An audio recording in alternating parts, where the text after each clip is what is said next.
আসসালামু আলাইকুম আরহামতুল্লাহি ওবারাকাতুহ।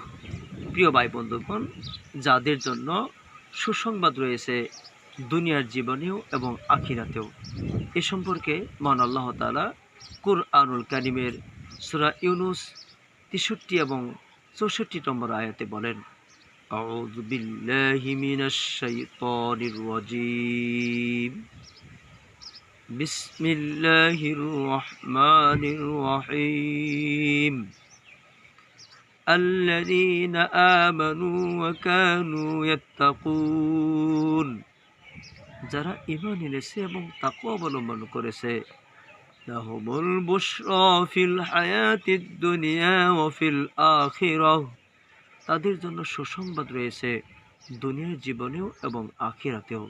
সুবহানাল্লাহি ওয়া বিহামদিহি। প্রিয় ভাই বন্ধুগণ, আল্লাহ তাআলা যে আমাদের সবাইকে ঈমান ও তাকওয়ার সাথে জীবন করার তৌফিক দান করেন, আল্লাহুম্মা আমিন।